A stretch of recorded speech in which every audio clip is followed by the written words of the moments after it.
So students, welcome to another video of learning English.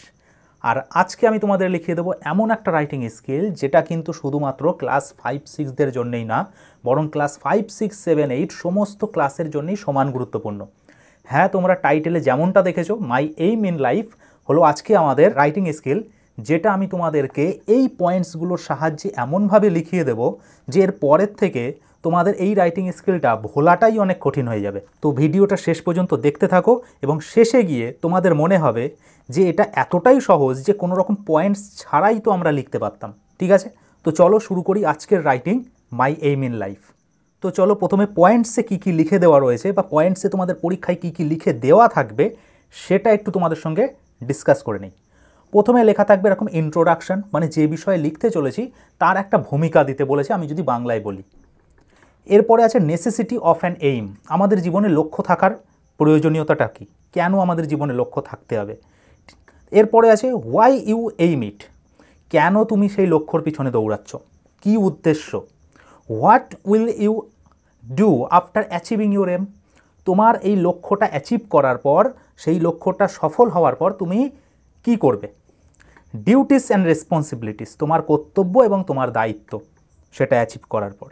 আর লাস্টে লেখা আছে how you prepare yourself for that, এবং এই লক্ষ্যটা অ্যাচিভ করার জন্য তুমি কি কি করতে চাও বা কেমন প্রস্তুতি তুমি নিচ্ছ। ঠিক আছে, তো এই পয়েন্টসগুলোর সাহায্যে আমাদেরকে কিন্তু এই রাইটিংটা তৈরি করতে হবে।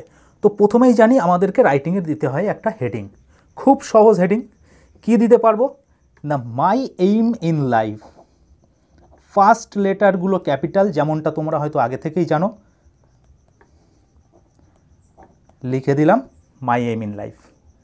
একটা হেডিংটা বোঝানোর জন্য একটু কারুকার্য করে দিলাম এর নিচে। এরপরে দেখো কি বলেছি, ইন্ট্রোডাকশান। এবারে ইন্ট্রোডাকশান কি, নিজেকে প্রশ্ন করো। তো আমি প্রথমে লিখতে পারি এইভাবে যে প্রত্যেক মানুষের জীবনে কিন্তু বা প্রত্যেকের জীবনে একটা লক্ষ্য থাকেই। ঠিক আছে, এটা দিয়ে আমি একটা ইন্ট্রোডাক্টরি লাইন বা ইন্ট্রোডাকশানটা শুরু করতে পারি। তো প্রথমে লিখব এভরিওয়ান হ্যাজ অ্যান এইম, প্রত্যেকের লক্ষ্য থাকে জীবনে। তো লিখব ইন লাইফ, ফুল স্টপ। আর তোমাদের আরও একটা জিনিস বলে দিতে চাই, তোমরা ভিডিওটার কোয়ালিটি একটু বাড়িয়ে নেবে যাতে লেখাগুলো স্পষ্টভাবে বুঝতে পারো। ঠিক আছে, এখানে ফুল স্টপ দিয়ে এরপরে আমরা আরও একটা ইন্ট্রোডাক্টরি লাইন নিতে পারি। কি বলতে পারি না, একটা মানুষ বা একজন ব্যক্তি যার জীবনে কোনো এইম নেই, সে কিন্তু একটা জাহাজের মতো, যে জাহাজের কোনো রকম রাডার নেই, মানে সেই জাহাজ কোন দিকে যাবে সেই সিস্টেম তার মধ্যে নেই। তো এখানে লিখতে পারি যে a man without an aim. ঠিক আছে, এখানে ম্যান মানে কিন্তু কোনো পুরুষকে বোঝাচ্ছে না, এটা নিয়ে যেন আবার তালগোল পাখি ফেলো না। তাহলে a man without an aim, একজন ব্যক্তি যার জীবনে লক্ষ্য নেই, ইজ লাইক এ শিপ, সে কিসের মতো, একটা জাহাজের মতো যার কোনো রাডার নেই। Without a radar. ঠিক আছে, রাডার বলতে কি, রাডার মানে হলো যে জিনিসটা দ্বারা জাহাজ তার দিক নির্ণয় করে। এরপরে আমরা লিখতে পারি যে আমারও একটা এইম আছে জীবনে। সো লিখব I also have an aim, কোথায় না আমার জীবনে, so in life, full stop দিলাম। এবারে ভাবতে হবে আমাদেরকে যে আমি বাংলায় যদি আমার এটা লিখতে দিত আমার জীবনের লক্ষ্য, তাহলে আমি কিভাবে লিখতাম। তো এরপরে আমি লিখতে পারি যে আমি অলরেডি ডিসিশান নিয়ে ফেলেছি, আমি ডিসাইড করে ফেলেছি যে আমি একজন এইটা হতে চাই। এবার কোনটা সেটা পরে আসছি।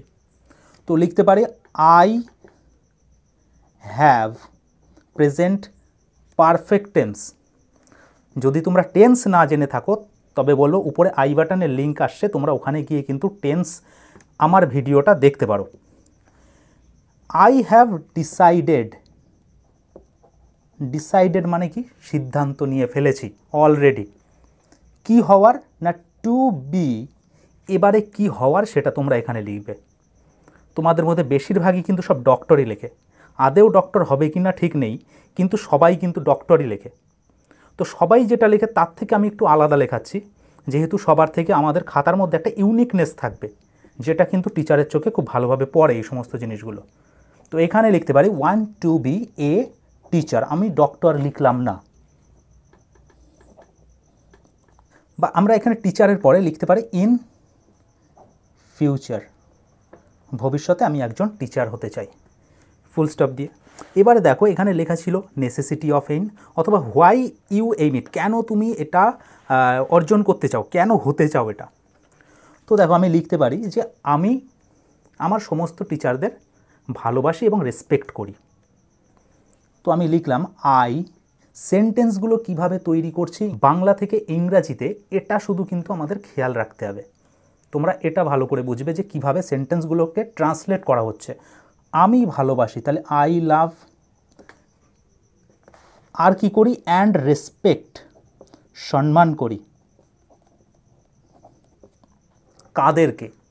অল মাই টিচার্স, আমার সমস্ত শিক্ষকদেরকে, তারা আমার দেখা সবথেকে শ্রেষ্ঠ মানুষ। তো লিখতে পারি দে আর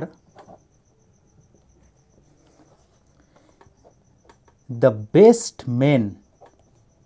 আবার কিন্তু এখানে বললাম যে মেন মানে কিন্তু পুরুষদের বোঝাচ্ছে না, মেন বলতে এখানে সেই ব্যক্তিদেরকে বোঝাচ্ছে বা সেই লোক, সেই টিচার্সদেরকে বোঝাচ্ছে। বেস্ট মেন আই হ্যাভ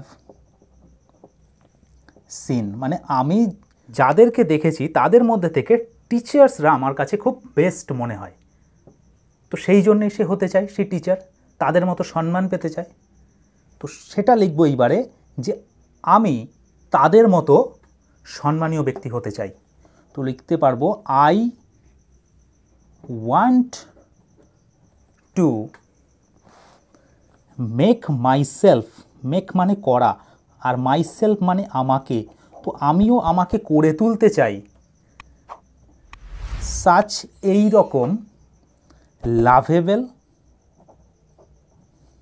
ভালোবাসার পাত্র, অ্যান্ড রেসপেক্টেবল পারসন, এই রকম সম্মানীয় ব্যক্তি নিজেদেরকে করে তুলতে চাই, ফুল স্টপ দিয়ে। এবারে আমি বলবো যে প্রফেশনটা নিচ্ছি সেটা আমার আসলে কেন ভালো লাগে। তো লিখতে পারবো যে টিচিং মানে এই পড়ানোটা একটা মহৎ কাজ, একটা নোবেল প্রফেশন। তো সেটা লিখবো যে টিচিং ইজ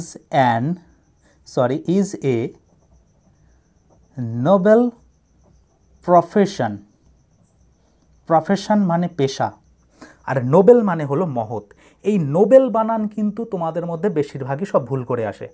কি করে না, লিখে দেয় NOVEL লেখে, যেটার মানে হলো উপন্যাস। NOBEL, এই নোবেল মানে কিন্তু সেই অ্যালফ্রেড নোবেল যার নামে নোবেল পুরস্কার দেওয়া হয়, আর এই যে নোবেল NOBLE এর মানেই হলো কিন্তু মহৎ। তো নোবেল বানানটা ঠিক করে লিখবে। তো বললাম teaching is a noble profession, পড়ানোটা একটা মহৎ কাজ, ফুল স্টপ দিয়ে লিখব। তো টিচার হওয়ার পর আমি সেই সুযোগ পাবো সেই সমস্ত ছোটদেরকে পড়ানোর আর তাদেরকে জ্ঞান প্রদান করার। তো কি লিখতে পারি, টিচার হওয়ার পরে, সো মানে হলো তো, আফটার বিকামিং, তোমরা জানো বিকাম মানে হচ্ছে হওয়া, আর বিকামিং মানে হওয়ার পর।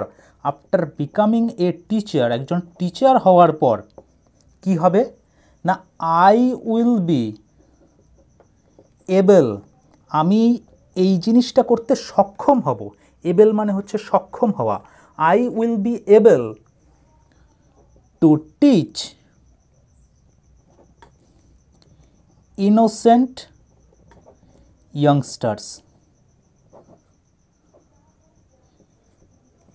শেখাতে পারবো সেই সমস্ত নিষ্পাপ ছোটদেরকে মানে শিশুদেরকে, এবং কি করতে পারবো না, অ্যান্ড ইম্পার্ট, এবং প্রদান করতে পারবো লেসন্স, শিক্ষা দিতে পারবো তাদেরকে, অন ভেরিয়াস সাবজেক্টস, বিভিন্ন বিষয়ের উপরে। আশা করি সেন্টেন্সগুলো খুব ভালোভাবে তোমরা বুঝতে পারছো যে কিভাবে আমি বাংলা থেকে ইংলিশে জিনিসটাকে ট্রান্সলেট করছি। তোমাদেরকে শুধু কিন্তু বাংলাটা ভালো করে মনে রাখতে হবে। সেটা না করতে পারলে কিন্তু তোমরা সেন্টেন্স লিখতে পারবে না। অনেক সময় মনে হয় এই প্যারাগ্রাফটা যদি বাংলায় দিত খুব সুন্দর হয়তো আমি লিখতে পারতাম, কিন্তু না, তো বাংলায় দিলেও হতো না। যার বাংলায় লিখতে পারবে সে কিন্তু টেন্সের সাহায্যে ইংরাজিটাও লিখতে পারবে। যেমনটা আমি তোমাদেরকে বলে দিচ্ছি, কোনো পয়েন্টসের দরকার নেই, শুধুমাত্র নিজের যে টেন্সের থেকে ট্রান্সলেট করার যে দক্ষতা সেটা এখানে কাজে লাগাতে হবে। তো সাবজেক্টস লিখলাম, এরপরে লিখতে পারি আমি তাদেরকে একজন ভালো মানুষ করে তুলব। তো ফুল স্টপ দিয়ে লিখব আই উইল, তৈরি করব, তৈরি করা ইংরেজি হলো build, I will build them, কি করে তুলব না, টু বি, টু বি মানে হতে, তাদেরকে করে তুলব, তাদেরকে হওয়াবো, সেই জন্য to be a good men. যেহেতু অনেকজনকে আমার শিক্ষাটা দেবো, সেই জন্য আমি এখানে মেন প্লুরাল ব্যবহার করেছি। সো ফুল স্টপ দেওয়ার পর আবার একটা সেন্টেন্স আমাদেরকে বাংলায় ভাবতে হবে, না কি, যে এখনকার দিনে ভারতে অনেক ভালো এবং নিঃস্বার্থ যে নেতাদের প্রয়োজন, নিঃস্বার্থ ব্যক্তিদের প্রয়োজন। তো লিখতে পারি যে বর্তমানে, নাও এ ডেজ, বর্তমান দিনে কি দরকার না, ইন্ডিয়া নিডস, ইন্ডিয়ার প্রয়োজন, মেনি গুড, অনেক ভালো, অ্যান্ড সেলফলেস লিডার্স, এবং নিঃস্বার্থ নেতাদের বা নিঃস্বার্থ ব্যক্তিদের, সেলফলেস লিডার্স, লিডার্স মানে নেতা, যারা কোনো সমাজকে এগিয়ে নিয়ে যায়। ফুল স্টপ দিয়ে, তো এরপরে আবার একটু বাংলাটা ভেবে নেই কী লিখব না, বলতে পারি যে শিক্ষক হিসাবে আমি সৎ মানুষ গড়ার কাজটা হাতে তুলে নিতে চাই। সো লিখব অ্যাজ এ টিচার, একজন শিক্ষক হিসাবে, কমা দিয়ে আই শ্যাল, এখানে উইল না, এখানে আমি শ্যাল ব্যবহার করছি এই জন্যে যে জিনিসটা কথাটার উপরে জোর দিচ্ছি। I shall take up the task, কোন কাজটাকে হাতে তুলে নেব, take up the task of making some, আমাদেরকে নেক্সট পেজে যেতে হবে, অনেস্ট মেন, বা তোমরা পার্সনও লিখতে পারো। ফুল স্টপ দিয়ে বলতে পারি তারা দেশটাকে নেতৃত্ব দেবে, দে উইল, ফিউচার টেন্সে, lead the nation. Okay, full stop. এবারে আমি বলতে পারি যে আমার এই যে আকাঙ্ক্ষা টিচার হওয়ার, এর একটা মহৎ উদ্দেশ্য আছে, যে উদ্দেশ্যগুলো কিন্তু আমি এর আগেই বলেছি যে কী জন্যে হতে চাই। তো লিখে দিলাম মাই অ্যাম্বিশন, অ্যাম্বিশন বলতে উচ্চাকাঙ্ক্ষা বা আকাঙ্ক্ষাকে বোঝায়, হ্যাজ এ নোবেল, আবার কিন্তু নোবেল বানানটা খেয়াল করবে, NOBLE, নোবেল মানে হলো মহৎ, নোবেল মানে মহৎ। তো মাই ambition has a Nobel purpose, আমার আকাঙ্ক্ষার পিছনে একটা মহৎ উদ্দেশ্য আছে। তো এরপরে লিখব আমি আমার এই এইমটাকে অর্জন করার জন্যে যা কিছু করতে পারি। সো দেখো কি লিখব, আমি করতে পারি, তো লিখব যে আই উইল ডু, মানে আমি করব, কি করব, হোয়াট এভার, হোয়াট এভার মানে যাই হোক, হোয়াট এভার আই ক্যান, যা আমি পারি তা সব কিছুই করব, কিসের জন্যে, টু অ্যাচিভ, অ্যাচিভ মানে অর্জন করা, টু অ্যাচিভ মাই এইম, আমার লক্ষ্যকে অর্জন করতে। বোঝা যাচ্ছে লাইনগুলো? খুব সুন্দরভাবে কিন্তু আমি সিম্পল ওয়েতে তোমাদেরকে লিখিয়ে দিচ্ছি। এবারে লিখব সো, সেই জন্যে আমি আমার জীবনে খুব সিরিয়াস এবং সিনসিয়ার, এবং পড়াশোনাটাও ঠিক ভালোভাবে করছি, যাতে আমি একজন ভবিষ্যতে ভালো টিচার হতে পারি। লিখব so I am serious and sincere, এবং নিষ্ঠাপরায়ণ আমার কাজের প্রতি বা আমার পড়াশুনোর প্রতি, ইন মাই স্টাডিজ, পড়াশোনার প্রতি। কি করার জন্যে? না to make myself a good teacher, নিজেকে একজন ভালো শিক্ষক তৈরি করার জন্যে ইন ফিউচার, ভবিষ্যতে। Full stop, complete. দেখো এভাবে এই সেন্টেন্সগুলোকে বাংলা থেকে ইংরেজিতে ট্রান্সলেট করার মাধ্যমে কিন্তু তুমি পুরো রাইটিংটা কোনো রকম পয়েন্ট ছাড়াই চেষ্টা করলে লিখে ফেলতে পারবে। আর এটা কিন্তু কোনো কম লেখা না, কম করে তোমাদের এখানে 150 ওয়ার্ড কিন্তু লেখানো হয়েছে। তোমরা এখান থেকে একটা দুটো লাইন যদি বাদও যায় তাও অসুবিধা নেই, অনেকটাই তোমাদেরকে আমি লিখিয়ে দিয়েছি। তো তোমরা কিন্তু একটু চেষ্টা করলে নিজেরাই এটা লিখতে পারো, শুধুমাত্র বানান আর টেন্সটা যদি ঠিকঠাক তোমরা লিখে আসতে পারো, আর মাথায় যদি ঠিক মতো সময়ে ঠিক বাংলা সেন্টেন্সগুলো চলে আসে। তো তোমাদের বলবো এই রাইটিংটা যেহেতু ভীষণ ইম্পর্ট্যান্ট প্রত্যেক ক্লাসের জন্যে, তো অবশ্যই ভিডিওটার প্রত্যেকটা পেজের একটা স্ক্রিনশট নিয়ে, যেটা আমি তোমাদেরকে দেখানোর জন্য ভালোভাবে দিয়ে দিচ্ছি, তোমরা অবশ্যই খাতায় লিখে ভালোভাবে মুখস্থ করবে এবং নিজে লেখার চেষ্টা করবে, তবেই কিন্তু পরীক্ষায় সুন্দরভাবে না বেঁধে তোমরা লিখতে পারবে।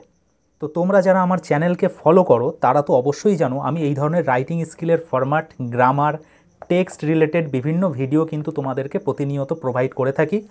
আর যদি কেউ প্রথম এই ভিডিওটা দেখে থাকো বা ফার্স্ট টাইম চ্যানেলে আসো, তাদেরকে বলবো সাবস্ক্রাইব করার জন্য চ্যানেলটাকে, আমার জন্য না, নিজেদের ইংরেজির নলেজটা যাতে আরও বেশি এনরিচ করতে পারো সেই জন্যে। সো মাই ডিয়ার স্টুডেন্টস, আজকের ভিডিও এখানেই শেষ করছি। Keep watching and keep learning.